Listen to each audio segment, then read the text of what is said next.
Let's look at debate fallout. Has the race shifted after the debates? Voting for the next leader of the federal Liberal Party is now underway, with the winner to be announced March 9th. 4 hopefuls are vying for the job, which will see the winner also become Prime Minister. Now, late last Friday, former MP Ruby Dalla was disqualified by the party over questions about some of her donations.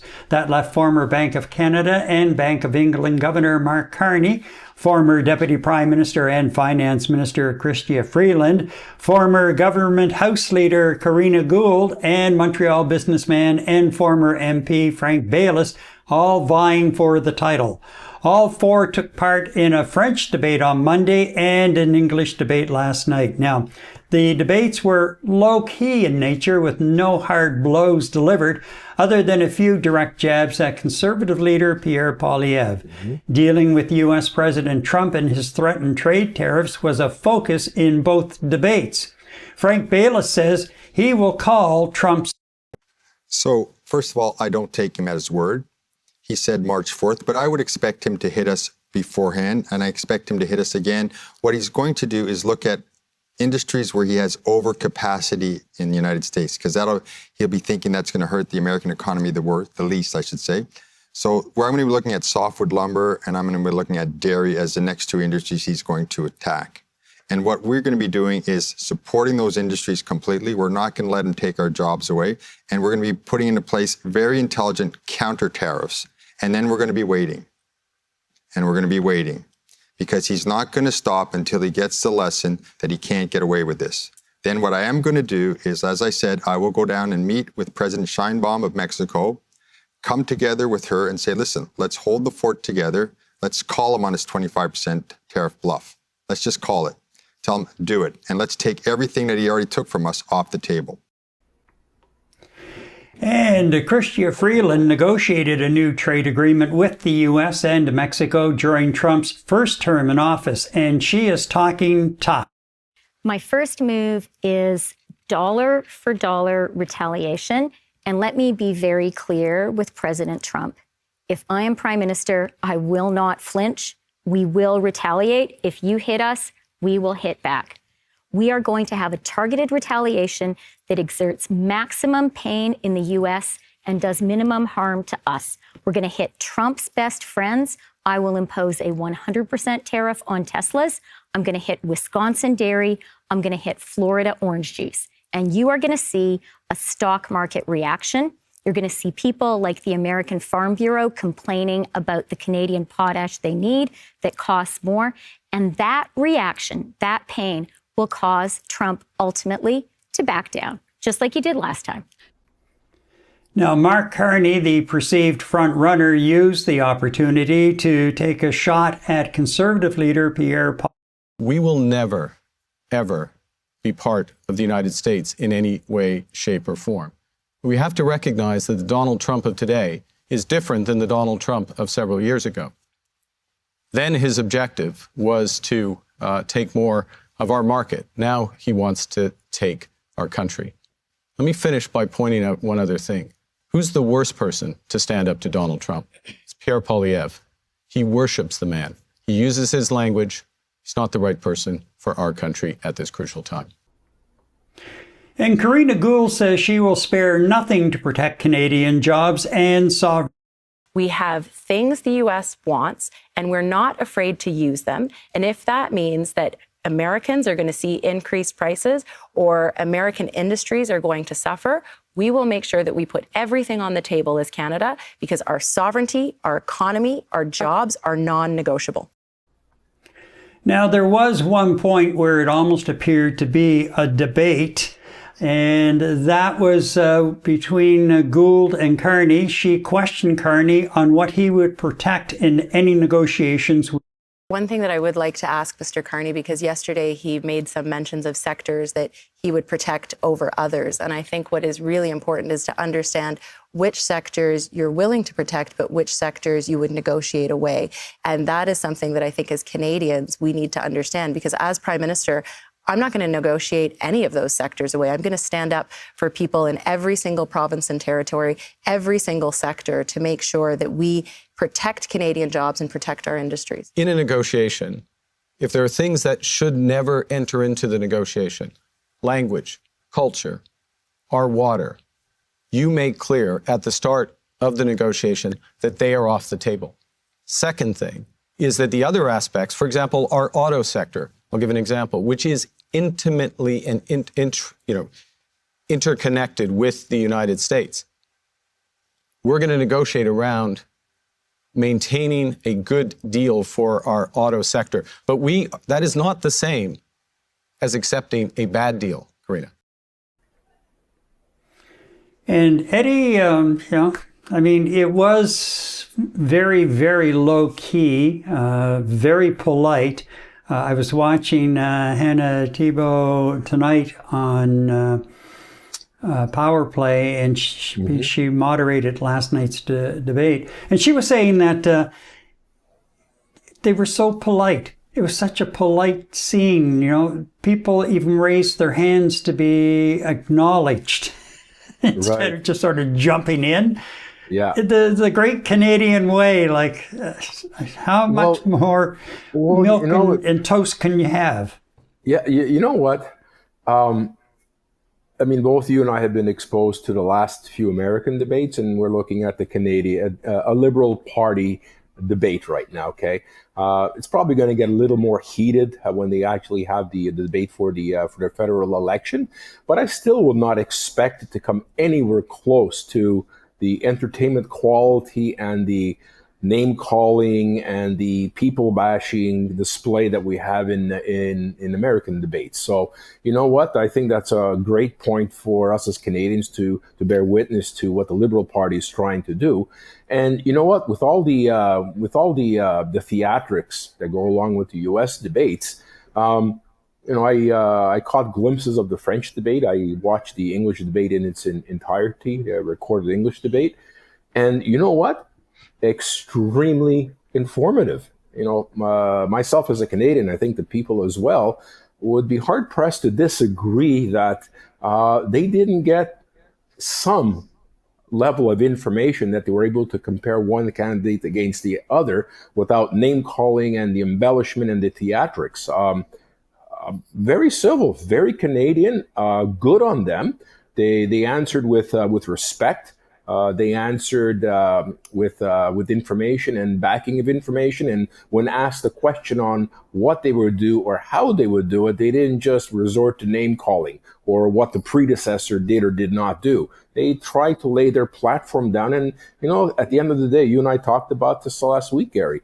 Everybody's in election. Everybody's in campaign mode, regardless if we're looking at a convention to elect a new Liberal leader and interim prime minister until the next election gets called.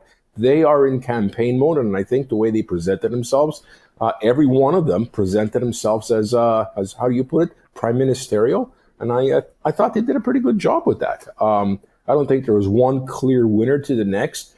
They talked to 6 or 7 different areas, which we'll go into. Climate and energy, Trump tariffs and whatnot. They all seem to have an opinion and a position to answer the question as directly and best as best they can. So I was pretty pleased with the outcome at the end of the day. Do you think there was any clear winner in these 2 debates? It's hard to tell, depending on where you were looking at, where they were speaking to. Obviously there was a lot of focus, especially in the first show, the French one, about what they're going to do about handling Mr. Trump. They spoke climate and energy, they spoke cost of living, they spoke housing.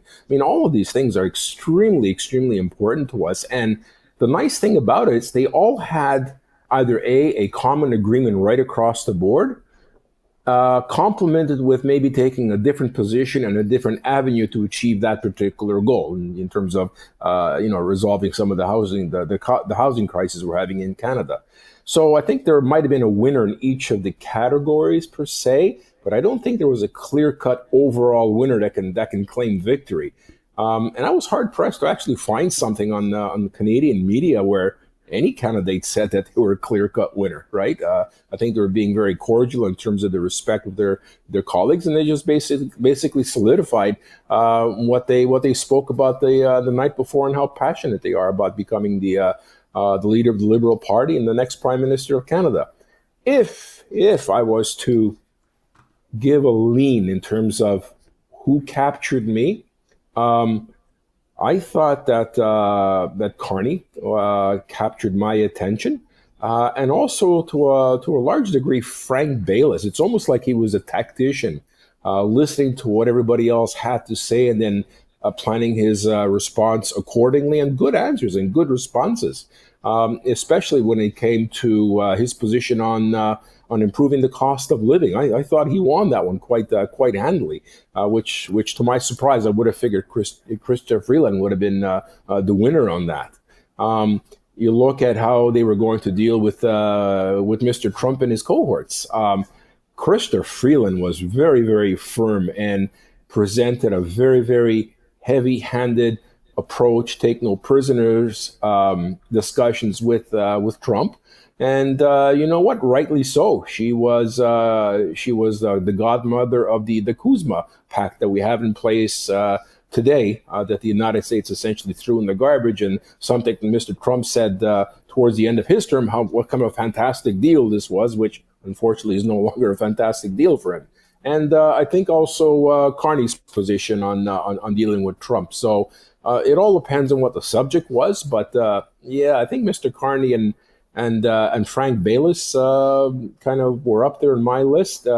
But you know what? Krista and Karina did a remarkable job in keeping pace with the discussions. And you know, I think at the end of the day, it's gonna get closer than we expect. I think that Chrystia gained some points based on what I saw today in some of the polls. So it'll be a very interesting race. And you know what? At the end of the day, doesn't matter which one ends up winning. I think we have good, solid candidates for the Liberal leadership right across the board, and I think it's going to come down to the Liberal membership to decide who is going to lead them into the next election, and you know, hopefully be able to select a leader that's going to take them to a federal election win, which is starting to look closer and closer as a tight race as we approach March and as we approach an election call. Of course, Mark Carney's got the lead, and Chrystia Freeland from yesterday's debate gained some brownie points amongst liberal members. So yeah, it's really exciting, actually, to tell you the truth. Well, first of all, we just a reminder, folks, that if you have any thoughts as to who won, who may have lost some ground in the two debates, by all means, let us know. Post a comment. We want to bring you in on this conversation as well. I watched the French debate and then last night's debate, and again, as I say, they were pretty calm. And the other side of it is you have two who are sitting MPs, and then two others on the outside wanting to come in, and it's all like an all in the family debate. So nobody really wants to beat up on the other and get that kind of negative publicity going on the outside. So yeah, it is kind of a delicate situation, I guess, when you're in those kinds of debates and in the situation that the Liberal Party is in at the moment.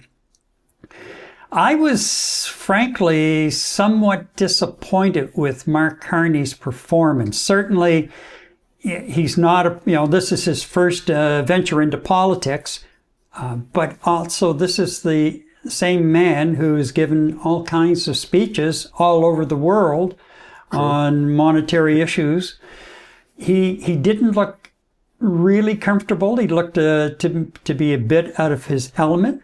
On Monday night, of course, French not being his native tongue, and he, did struggle a bit with it, but he, pushed on through. He had one little faux pas over mixing up a word where it came out that it sounded like we were all in support of Hamas, and that's not what he was saying. And even somebody made note of the fact, and I didn't catch it, but somebody made note of the fact that the person doing the translation picked up on that, knew what he meant, and just.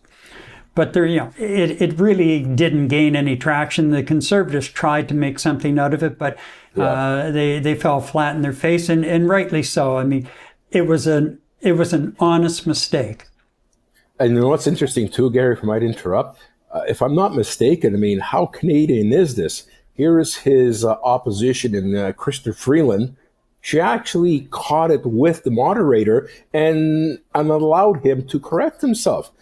Who does that but a Canadian? Like, wow, that was absolutely amazing. That just convinces me that all four of them have the best interest of the country in mind and running for the Liberal leadership, as opposed to just running in it for themselves, as we've become used to for the last 12 years. It was absolutely remarkable that his opponent helped him identify the mistake and allowed him to correct without attacking him. And of course, like you mentioned in today's newspapers, I mean, of course, the PC attacked him directly right off the bat. Good God, man, you're right, Gary. That guy made an honest mistake, and he was speaking French, right? Yeah, and not the native tongue of the people on the stage, and they all made a good effort. As a matter of fact, Karina Gould, when they came out to speak to reporters in the spin room following the debate, right.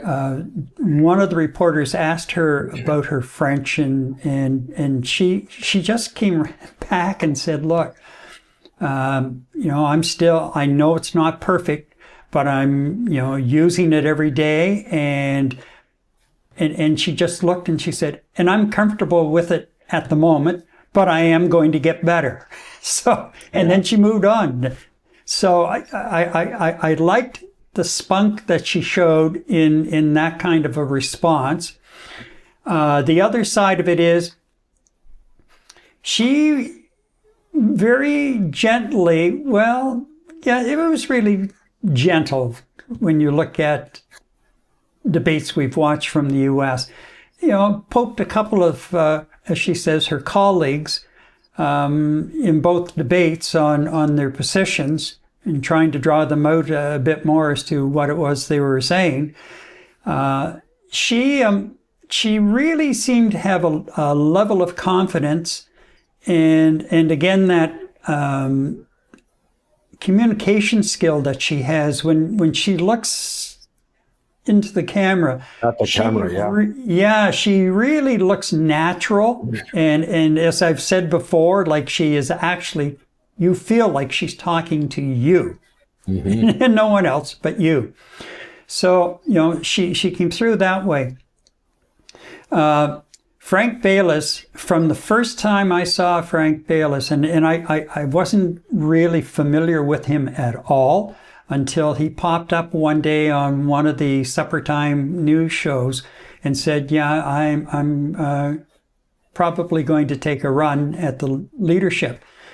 And the way he handled himself in that particular interview, and then everything else I've watched where he's been involved, I am really, the more I see him, the more I am impressed with him. And it's too bad that he's being referred to as, the fourth person in. Yeah. Because even some of the people who have said that, really, they don't think he has that much of a chance, are still saying that he is handling himself well, he's articulate, he has some really good ideas, and he's a no-nonsense kind of individual. And the more I saw of him, especially in last night's conversation, the more impressed I was with this guy. And I'm thinking that if he is not successful, hopefully he will offer in the election, and hopefully he will get a cabinet post if successful, because I think that he is, to me anyway, a prime minister or prime ministerial material in waiting. Waiting, correct. Yeah. Well, we said the same thing about Karina Gould as well, didn't we? Yes, I did. And I think she is too. And I think her time is the next time out, as I've said before. And actually, I felt pretty good about that because I heard at least 2 pundits today say essentially the same thing and how impressed they were with her handling of both debates. Coming out on top. So I to me, Baylis and Gould had a lot to prove, and I think they came out on top. They were successful in doing that because today, in particular, after the English debate last night, those are the 2 names I'm hearing more of. Right. I felt Freeland was a flat. Like for me, she was flat. Once or twice there was like a real sort of spurt of energy or enthusiasm. When she starts talking about negotiating with Donald Trump, like you can see it in her eyes. Yeah, exactly. Yeah. But and then she for kind the of rest, off. Yeah, exactly. The rest of the debate, I found it kind of flat. And as I say, Mark Carney surprised me. He looked to me to be out of his element. And right. if I'm a voting liberal, and I had, really looked at Carney and thought, this is the guy, I'd be having second thoughts personally about that and where I would be placing my vote. So the voting has started, as I mentioned a bit earlier. It started today, and I heard through some sources today that some liberals who are registered to vote are having problems logging in and getting to the point where they can actually cast their vote. So I don't know what exactly the issue is, but I know that there have been some people have been calling their MPs' offices and that trying to find out what's going on and how they can cast their vote. So please tell me where that the present government is not using an Elon Musk platform, which is creating problems for our liberal members to cast a vote. What do you think? My guess is it's an Amazon platform. There we go, even worse. But I was just thinking too. We're looking at the 4 candidates. Now, one of them is going to win. 3 of them are going to. I'm not going to say go home. 3 of them are not going to win. Now, just based on what I've seen the last 2 debates and how they handle themselves in day-to-day news affairs, can you imagine one of these individuals being the prime minister and the other 3 being brought on board with significant portfolios to lead this country? I would be extremely pleased with that, because here we have individuals who are all running for leadership of the party and the country against what other political parties present status quo today. And let me tell you, I think that the 4 of them together as the A team for Canada moving forward, for at least the Liberal Party moving forward, and potentially the A team for Canada, I think they'd be a force to be reckoned with, to tell you the truth. Well, guess who is on the same page as you? Gary MacDonald. Karina Gould. No kidding. Late this afternoon, I just happened to glance over at my iPad, and I had CTV News channel on, and there she is holding a scrum outside of it looked like Parliament Hill, anyway, late afternoon, and here she is. She said, looking at my challengers, a very talented team, and I'm here today to invite, and she named the other 3, Freeland and Carney and Baylis. Baylis, yeah. Yeah, and she said, I want them to be members of my cabinet when I win. Mm-hmm. Now, that's, first of all, like, I have to give her full marks. That's a pretty ballsy move, boom, just to go out and say, okay, this is what I'm doing. But she's been out and she's been, little things like that. So anyway, by the same token, she realizes that there's a possibility she's not going to win, right? Never count her out. She's basically subliminally saying that whoever wins, I want to be part of this. And that's why I think you're absolutely right in saying she is a prime minister in grooming and in waiting. Not right now, but she will be, and just want to be part of Team Canada in what is really a very, very critical 4 years for our country. It's probably going to set the stage for the next 12 to 16 years in terms of what happens over the next 4 years. So, I was really, really pleased to see that you had 4 very qualified, highly motivated individuals running for the prime minister, running for the Liberal leadership, and then running for the prime minister of Canada. Whoever the individual is going to be is going to give Poilievre a solid run for his money, if not actually defeating him and gaining a majority, which is what I've seen in some of the polls. I think there was a CTV Ipsos poll that basically is giving the Liberal government a possible minority government by way of only 3 seats. So, wow. I mean, what a turn of events over the last 4 weeks, Gary. Like, seriously. Well, Poilievre has to be shaking in his boots, as we said last week. He's starting to pivot. So, sorry, I'm not being ignorant here. I was just looking for something.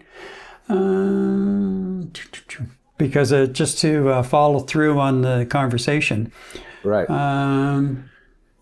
Where is it? There's one in particular. That's it. Carney's going to be in trouble. Yeah. Because last night he said, remember he chaired the board of, what's the name of it? I just had it. Brookfield Asset Management, former vice chair. And he resigned all of his board responsibilities just prior to, I think he said the middle of January, prior to entering the leadership race. Anyway, that company has moved its head office from Toronto to New York.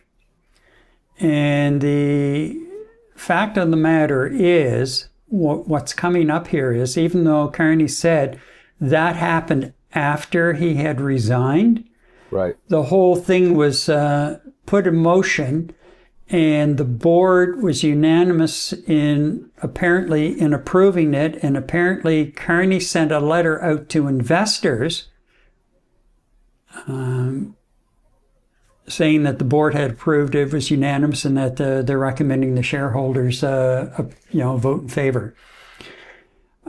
Anyway, the Conservatives are now starting to jump on that, and that's going to be a story that probably gets some legs very quickly in the next day or two. And it will be interesting to see how Carney handles it. Now, I know on Power Play today, Vashi Kapelas invited or issued an invitation for Carney to come on and explain it. And that was declined.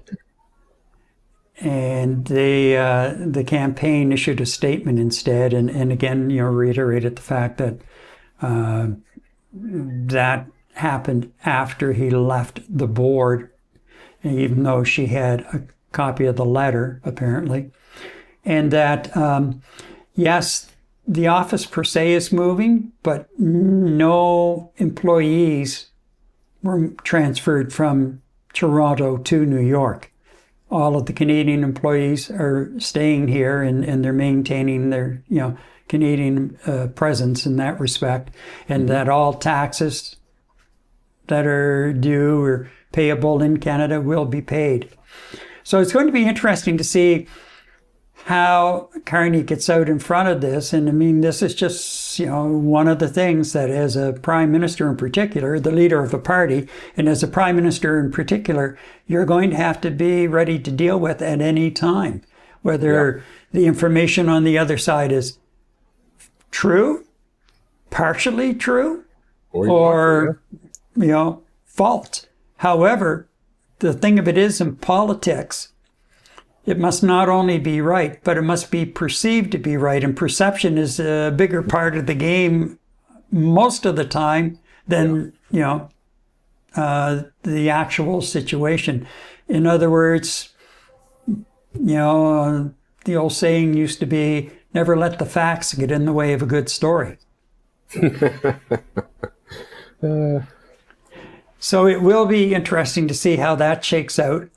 But I'm just going to say again that I really feel that, Carney is the perceived front runner, and between Trudeau's resignation and the initial bump around Carney indicating he was going to seek the leadership, and then the other three candidates that we have on stage with Carney, the Liberals have closed the gap. And I think what it is, more than anything, is Canadians, the more they see Poilievre, and they've listened to him long enough with the 2 and 3 word slogans and just hammering it over and over and over again.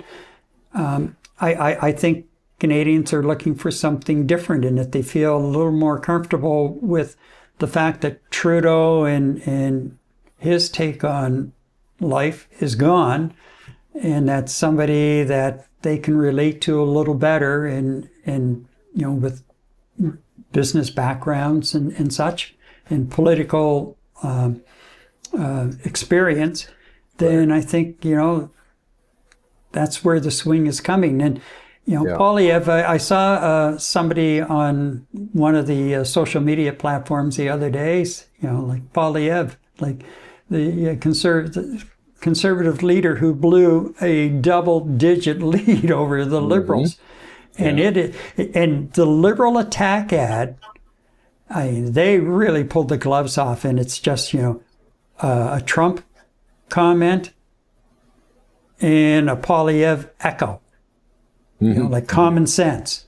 Right. And, to me, you would think that the Conservatives and Poilievre would have caught on to this either just when that ad first broke, because it's been out for over a week, I think now, or could sense it building with the patriotism levels building in this country after, Trump started really pushing us around.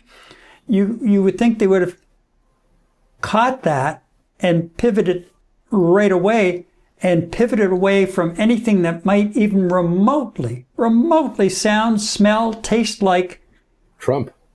Yeah, exactly. And I think they're very slow out of the gate on that, which then now also, for me as an individual, calls into question, how good of an organization is it? Yeah. Well, last week we had asked ourselves, would the real Pierre Poilievre please stand up? Yep. And for him to immediately allow his campaign management to attack a minor error that Mr. Carney made during a liberal debate, I thought was a little underhanded. Is that the way Mr. Poilievre is going to run his campaign? That's point number one. And the other point is, we talked about this a few episodes ago, is, we had the circus that was on the House floor weeks ago, which was spearheaded by Mr. Poilievre, who really came out looking Trump-esque, if you want to put it. And then all of a sudden, he took a different approach where he seemed more prime ministerial. He seemed more decent, and he seemed more polite in terms of his comments and his views on the issues and situations that are really important to the people of Canada, right? And then to draw back and allow his campaign team to start, not even 24 hours after that mistake was made, to go after Mark Carney. And I think they have to, because he is the leader right now in terms of what the polls are saying for the liberal leadership. So I'm still kind of saying to myself, would the real Mr. Pierre Poilievre stand up? And I just have this feeling inside that what's going to happen leading up to the federal election, any campaigns, the real Mr. Poilievre is going to come out. And I don't think it's going to be the statesman that we've seen the last 3 or 4 weeks. I think the real Pierre Poilievre is going to come out, which is the same one we saw on the Commons floor, and with the circus that he tried to conduct as the ringmaster those many months ago. So, yeah, I don't know. You're right. I mean, he dropped from a double-digit lead to, I think, what he's down to 9 or 10 now, or something like that. What a gain by the Liberal party in terms of where he places right now. And I think there was a CTV Ipsos, and I'm looking at it right now, with Mark Carney taking the Liberal Party into the next election. Conservatives 40 points, Liberals 37.9 points, 38 points. Holy smokes, what a jump. Like, seriously speaking. So you said, and when you factor in the 2 months ago, you said 2 months ago, this one is Pierre Poilievre's to lose. And the numbers are starting to show that he's starting to lose it a little bit in terms of the people of Canada and what they're looking for in terms of change. And what I was going to say was, I don't have the poll in front of me, but the margin of error, probably with that factored in, puts the cons and the libs pretty much in a dead heat. Neck and neck, yeah. Yeah, for sure. So anyway, in summary, I think that, I don't think, for me anyway, Carney didn't gain any ground. I think he may have lost maybe a bit, but certainly he came out of the debates, at least, especially if he can control this little episode regarding the move of his company, or the company that he was with at the time. And Chrystia Freeland was, I don't think she really got a whole lot of traction coming out of these two debates. I think that Frank Baylis really opened some eyes, and people, are sitting up and taking notice. And I think that Karina Gould has caught a lot of attention, especially within Liberal ranks as well. So, I think probably, I would say Baylis and Gould would come out, I wouldn't say winners, but I think that they emerged from both debates in a slightly better position than what they were going in. I think Freeland, didn't make any gains, but I don't think she lost anything. I think Carney I think he took maybe a bit of a hit. Right. Based on his performance. But, we'll see, because, again, he's the perceived front runner and seems to be the favorite of some of the party stalwarts. And everybody has been saying more than anything that initially they thought that this was going to be just a straightforward coronation of Carney. Right. Well, you've got a couple of candidates who stepped up, and it may still be a coronation, but he's going to have to work a little harder for the crown than perhaps what was first thought. Your thoughts on that, Eddie? Well, you know what? My thoughts. I mean, I think I can ask a question too. I mean, Gary, do you think that this particular party leadership, in my recollection, it's been a long time since I've actually read in the paper the genuine interest in all the candidates that are vying for the leadership of a political party in Canada. There is a tremendous amount of interest. I just don't seem to recall any previous leadership races drawing this much attention. Why do you think that is? I think it has something to do at this particular point in time with what we're facing from south of the border, and the sudden surge in the in our level of patriotism and pride with in the country. I think that has a lot to do with it. All of a sudden, wow, okay, who's going to be, because whoever wins this liberal leadership will be prime minister at least for a day, for sure. Mm-hmm.